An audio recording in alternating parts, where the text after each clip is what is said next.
வாடிப்படி தண்ணி வச்சு சினிமா கம்பெனியும் காலி. லாஸ்ட்டில் என்ன, அவர் சும்மா இருப்பார் கண்ணாடி பட்டிக்கு உள்ள. நான் தான் இங்கே ஆளுங்க ஆள், எதுவாக இருந்தாலும் என்னட்ட பேசுங்கன்னு சொல்லி கௌதமிகிட்ட அவன் ஏதோ பேசி அப்படி யூட்டன் அடிச்சு விட்டுட்டான். நம்மளும் சரி நடிகை சந்திக்கலாமே, அவங்க ரசிகன் ஆச்சுன்னு பார்த்தாச்சுன்னா பாதியிலே கழட்டி விட்டுட்டான். நான் எம்டி, அவன் என்ன வேலைக்கு வச்சுருற மாதிரி அவன் எஜமான ஆகிட்டான். இதை வெளியிலேருந்து என்ன டேரக்டர் சொல்கிறாரு, உங்களை குழி தோண்டி புதைச்சிட்டு தான் இவன் விடுவான்னு. உண்மையிலேயே சினிமா கம்பெனியை குழி தோண்டி புதைச்சிட்டு தான் வந்தான். உற்சாகமாக கையை தட்டுங்க. அதான் அந்த கிறிஸ்துனுடைய செயல்கள். ஒரு மனிதனை விளங்காதபடிக்கு கட்டுவான், நம்ம அதை ஏற்றுக்கொள்ளுவோம்.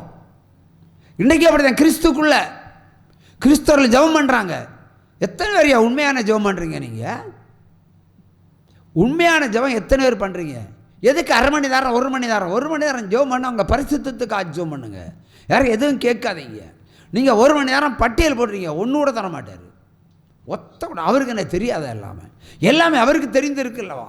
ஆனால் இருதயத்தின் ஆழத்திலிருந்து பேசி பாருங்க, டப்புன்னு கப்புன்னு பிடிச்சிருவார். இல்லை 1 மணி நேரம் நீங்கள் ஜெபம் பண்ணாலும் 2 மணி நேரம் ஜெபம் பண்ணாலும் கேட்க மாட்டார். பிரமாணத்தை கீழ்ப்படிந்து நீ 1 செகண்ட் ஜெபிச்சா போதும், 1 வினாடி இருதயத்தில் சொன்னாலும் ஆண்டவரே எனக்கு செஞ்சு தாங்கப்பா, அவ்வளோதான், அப்படியே செஞ்சிருவார். இப்போ பிரிட்டனில் இருந்த ஒரு கோடீஸ்வரன் பிச்சைக்காரானா. அப்போ இந்த ஊழியக்காரன் ஜெபிச்சாதான் அவனுக்கு ஆசீர்வாதம் உண்டு. அப்போ அந்த இடத்துல அவர் பேசுகிறார். அவர் தான் பேசி இந்தியாவில் இந்த சகோதரனிடத்தில் ஃபோன் போட்டு இந்தியாவில் நல்ல ஊழியக்காரன் இருந்தால் கூப்பிடு. அது 2002 அவர் செலக்ட் பண்ணது என்ன, அப்படியே 2 பேருக்கு ஆசீர்வதிச்சார். எனக்கிட்ட இருந்த ஆசீர்வாதத்தையும் ஈரோடு மாவட்டத்தில் கண்மணிகிட்டே இருந்த ஆசீர்வாதத்தையும் பிடுங்கிட்டார். பிடுங்கி வேரோட பிடுங்கினார். எப்படி பிடுங்கினாருன்னா, மாதங்கள் கடந்தது 6 மாதங்கள் கடந்தது. வேலைக்காரர்கள் சாப்பாட்டுக்கு 20,000 ரூபா வட்டிக்கு எடுத்த பிறகு தான் எனக்கு சுயமே வந்தது. அதுவும் 10 பைசா கந்து வட்டி. வேலைக்காரர்கள் சாப்பாடு கொடுக்கணுமே, இப்போ சாப்பாடு இல்லை, வேலைக்கார பட்டினி. ஒரு நண்பனிடத்தில் கூப்பிட்டு 20,000 ரூபா வட்டிக்கு எடுத்து அரிசி பருப்பெல்லாம் வாங்கி விடுதான். அங்கே தான் சிந்திக்க ஆரம்பித்தேன். என்றால் எடுக்க எடுக்க குறையாத அளவிற்கு என்னை ஆசீர்வதித்திருந்தார். நான் கர்த்தருக்கு மகிமை செலுத்தல, உண்மை. காணிக்கே கொடுக்காத ஒரு மனுஷன் தான் நான் தான். ஏண்டா ஆர்சி பேசிக்கு கொடுக்க மாட்டான். ஆர்சிக்காரங்க ஊழியக்காரர்கள் கொடுக்கலன்னா ஏழைக்கு குடியா, ஏழைக்கு கொடு, இல்லாதவனுக்கு கொடு, முடவனுக்கு கொடு, குருடனுக்கு கொடு, செவடனுக்கு கொடு. உன்னை நான் மாற்றி காட்டுறேன். உற்சாம கையை தட்டலாம். கொடுப்பதான ஆசீர்வாதம். நம்முடைய ஆசீர்வாதங்களுக்கு தக்கதான காணிக்கைகளை கர்த்தருக்கு மகிமையாக செலுத்த வேண்டும். இப்போ நன்றி சொல்லுவோம். ஆண்டவர் ஆசீர்வதிச்சா நன்றி நன்றி நன்றி நன்றி நன்றி நன்றி நன்றி நன்றி. யாருக்கியா வேணும்? நான் இப்போவும் கேட்குறேன். எங்கிட்ட ஒரு வியாதியஸ்தர்கள் ஒரு முறை வேலூர் மாவட்டத்தில் காட்பாடியில் ஒரு சகோதரிக்கு கேன்சர் வியாதியை அடிக்கி சுத்தமாக்கி கொடுத்தாரு ஆண்டவர். உடனே வரும், ஜெபித்த உங்களுக்கு நன்றி, ஜெபித்த உங்களுக்கு நன்றி, இயேசுவுக்கு கொடான கோடி நன்றி. நான் பார்க்குறேன், காணிக்கைகளை கர்த்தருக்கு கொடுத்து மகிமைப்படுத்த சொன்னால் அவன் நன்றி சொல்லி போயிட்டால. அப்போ சிஸ்டர் 1 நிமிஷம் நில்லுங்க, நான் கத்தரிக்கோள் போட்டு பேசுகிறவனாகும். நில்லுங்க. வேதம் என்ன சொல்கிறது? இயேசு கிறிஸ்து ஒரு வியாதிஸ்தனை சொஸ்தமாக்குகிறார். சொஸ்தமாக்குனதை உன் சபைக்கு சென்று ஆசாரியனிடத்தில் உன்னை காண்பித்து மோசே சொல்லுகிற காணிக்கையை செலுத்தி, அது கட்டாயம் செலுத்திட்டு போன்னு சொன்னார். இயேசு தான் சொன்னார். விடுதலை கிடைச்சா நன்றி காணிக்கை உண்டு. அது யார் செய்கிறது? ஜெபித்தவனுக்கு நன்றி, இயேசுவுக்கு கோடான கோடி நன்றி. முடிஞ்சு போச்சு. அப்போ கூட காணிக்கை கிடையாது. இப்போ நாங்கள் சிஸ்டர் நன்றியை ஆண்டவருக்கு சொல்லு, காணிக்கையை ஊழியத்து வைன்னு சொன்னேன். அப்போ தான் ஊழியத்தை என்ன செய்ய முடியும்? இனியும் பெருக்க முடியும். இன்றைக்கி கோடான கோடி மக்கள் பார்க்குறது, இனி பல ஆயிரம் கோடி மக்கள் பார்க்குற அளவுக்கு மாற்ற வேண்டாமா? சாணலை கொடுக்க மாட்டாங்க. நான் பிரமாணத்தான் சொல்கிறேன், எனக்காக இல்லை. என்ன ஆண்டவர் அதுக்கப்புறம் விட்டுருவார், கை வைக்கவும் மாட்டார். அந்த குடும்பத்தில் என்ன நடந்தாலும் வரவே மாட்டார். நீ நன்றி சொல்லிட்டு எஸ்கேப் ஆகிப்போனிய. மகிமையான காணிக்கையை கர்த்தருக்கு செலுத்த வேண்டும். அவருடைய மகிமையான பிரகாரங்களில் காணிக்கையோடு உட்பிரவேசி. அற்புதம் நடந்தால் நீங்கள் செய்யணும், அற்புதம் நடக்கலைன்னா நீங்கள் யோசிங்க. அது செய்ய மாட்டாங்க. இதனால தான் ஆண்டவர் சில குடும்பங்களை கையொலி விடுறது. என்னையும் கையொலி விட்டார். நாடு ரோட்டில் பிச்சை எடுக்கிற மாதிரி வந்துட்டேன். இவ்வளோ பணத்தை எல்லாம் சம்பாதிச்சுட்டு, அது கண்டபடியெல்லாம் சம்பாதிச்சுட்டு, ₹1 2 இட்லி வாங்கி நானும் அசிஸ்டன்ட் டைரக்டர் மாதிரி சாப்பிட்டோன்னு வச்சு விடுங்களேன். அப்போ தான் தெரியும் பசிக்க வலி. இந்த நிலைமையில் ஒன்றும் இல்லாத நிற்கிற நேரத்தில் ஒரே ஒரு பைக் இருந்து, அதையும் ஆண்டவர் ஆசீர்வாதத்தை பிடுங்க தீர்மானிச்சிடுறேன். பைக்கில் போக வேண்டாடா நான் ஏன்னு சொல்லியிருப்பார். உடனே கடப்பாவில் இருந்து ஒரு பொண்ணு என்னிடத்தில் டெலிஃபோன் தொடர்பு. அவளை பார்க்க வேண்டும் என்பதற்காக, முடிந்தால் அவளிடத்தில் விபச்சாரம் பண்ணணும் என்பதற்காக என்னுடைய பைக்காக சாலிகிராமத்திலே 10,000 ரூபாய்க்கு அடகு வச்சுட்டு அந்த 10,000 எடுத்துக்கொண்டு வேசித்தனத்துக்கு போனவன் தான் நான். உற்சாம கையை தட்டுங்க, கோபத்தில் தட்டுங்க. அதையும் பிடிக்கிட்டார், ஒன்றும் ஆகிட்டார். அப்போ மல்கியா 2ஆம் அதிகாரம் 2வது வசனத்தினுடைய முதல்ல சாபமாக்குனது என்ன? என்னுடைய ஆசீர்வாதங்களில் என்ன சாபத்தை அனுப்பினார்? என் தேவன் தான் அனுப்பினார். நான் அதை பெருமையாக அப்போ நினைக்கிறேன். ஒன்றும் இல்லாமல் ஆக்கினார். வாரம் போகிறதெல்லாம் சாய் போட்டு பணத்தெல்லாம் எடுத்துகிட்டு போனான். என்னால் ஏற்று நிற்க முடியலை. ஏன்னா அந்தி கிறிஸ்து வைத்து கட்டினார்கள். ஒரு பக்கம் சகோதரன் கட்டுகிறான், ஒரு பக்கம் வியாபார ஸ்தலத்தில் இருக்கிற சில மனிதர்கள் கட்டுகிறார்கள்.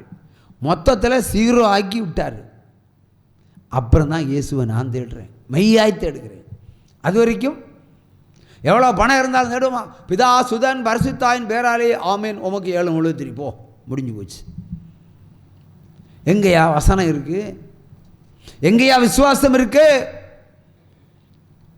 எல்லாம் அவர் பார்த்துக்கிடுவார். அவர் பார்த்துக்கிட்டு தான் இருக்கார்.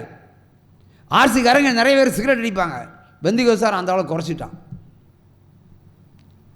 ஆர்சிக்காரன் சாராயம் அடிப்பான், எல்லாரும் இல்லை மேக்சிமம். இப்போ பெந்திகோஸ்தாரும் சாராயம் குடிக்க ஆரம்பிச்சுட்டாங்க.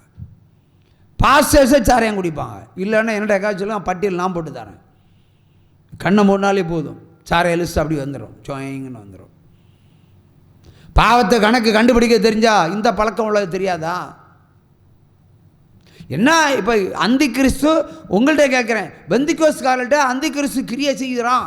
அவன் பிறந்து வளரல, கேரக்டரில் கிரியைகள்லாம் வளர்ந்து வருகிறான், உங்களுக்குள்ள வளர்ந்து வருகிறான் அவன்.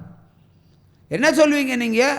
இப்போ நான் விபச்சாரத்துக்கு போனேன், என் பாவத்தை கழுவ ஆண்டவரை அறியாமல் போனேன். அறியாமலா போனேன்? அறிஞ்சு தானையா போனேன். ஆனால் ஜெபம் பண்ணுற எப்படி? என் பாவத்தை கழுவ ஆண்டவரே, கல்வாரி சிலுவையில் என் பாவத்தை கழுவுனீரே, இந்த கடப்பாய் போன விபச்சார பாவத்தை நீர் கழுவும். இப்போ நான் பாத்ரூம் போவேன், இயேசு வந்து என்ன கழுவணும் இல்லையா? இதே கழுவு உங்கள்கிட்ட கேட்குறேன். நான் விபச்சாரம் பண்ணினேன், அவ என்ன கழுவுறதுக்கு இயேசு கிறிஸ்து வரணும். இதான் உங்களுடைய வேதம், இதான் உங்க சத்தியம். நீங்க வேசித்தனம் பண்ணனா நீதான் கழுவணும். இல்லைன்னா வஸ்திரத்தின் ஓரத்தை முகமொட்டமாய் எடுத்து போட்டு உன் நிர்வாணத்தை சகல ஜாதிகளுக்கும் தெரிய பண்ணி கல்லையும் மண்ணையும் வாரி உன் மேல குவிப்பேன், வேடிக்கை பொருளாக மாற்றுவேன். நல்ல வேளை என பைத்தியக்காரன் ஆக்காம விட்டுட்டாரு.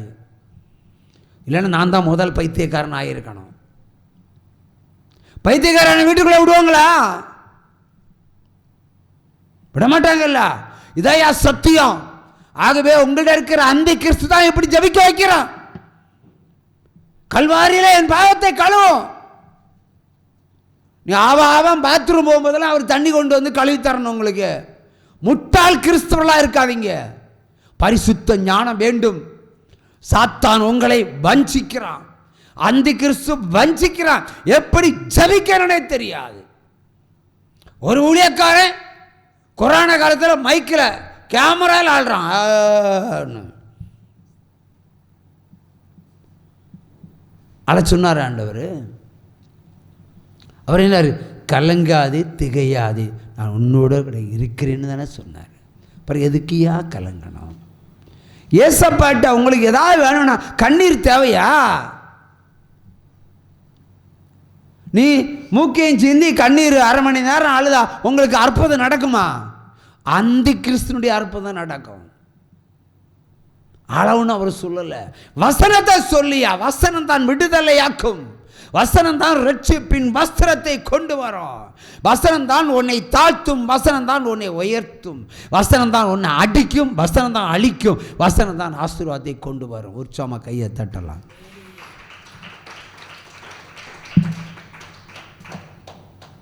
அழுகிறவன் அந்தி கிறிஸ்துக்குரியவன்.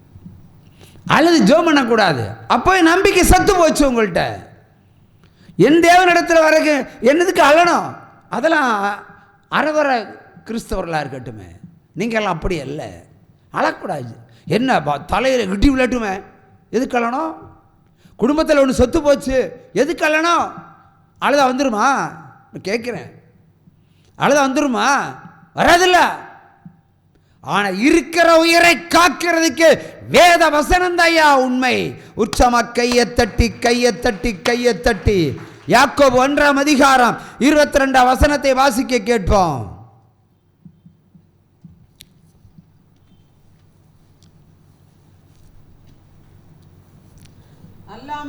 அல்லாமலும்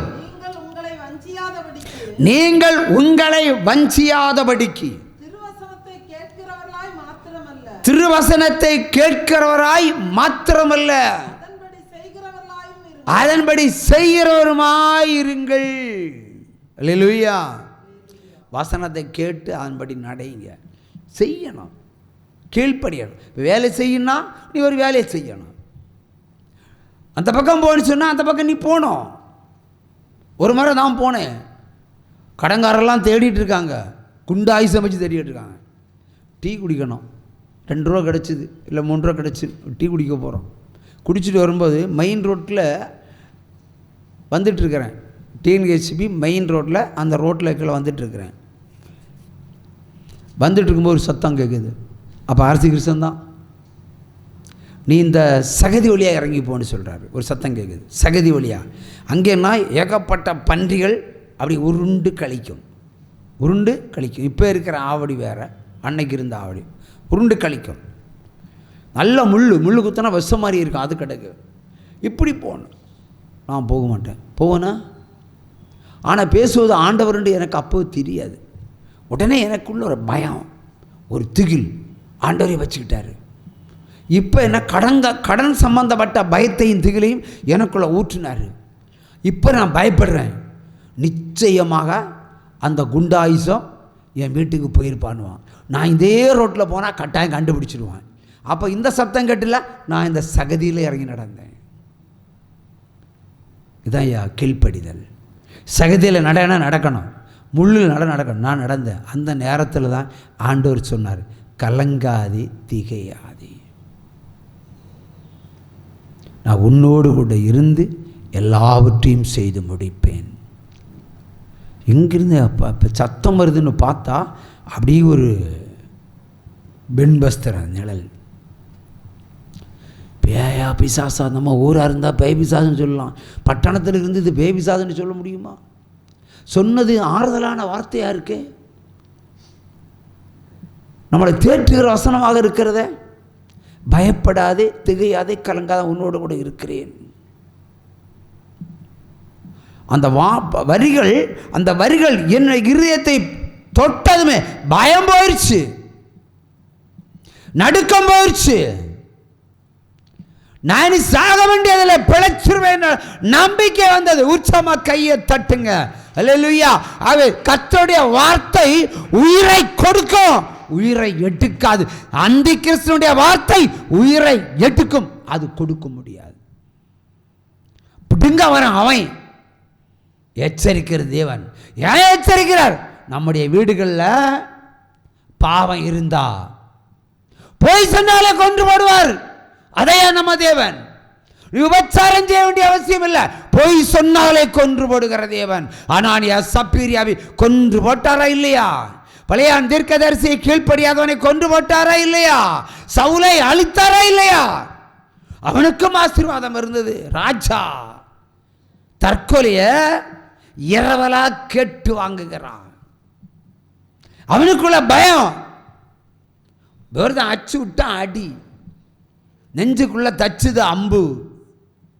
ஒரு பகலும் ஒரு ராத்திரியும் இனி காயம்பட்டு கிடக்க வேண்டும் என்று சொல்லி பட்டயத்தை பூமியில நட்டு நான் வீரமரணம் அடைகிறேன் சொல்லி நெஞ்சில விழுந்தான்.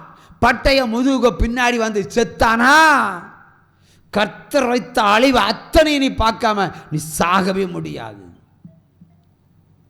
ஒரு பகல் ஒரு ராத்திரி உயிர் போகாம துடித்தான். ஏற்கனவே வீரர்கள் அடித்த காயம், தற்கொலை செய்த அந்த காயம். ஆனால் உயிர் மட்டும் போகல, உயிர் ஊசலாடி கொண்டிருக்கிறது.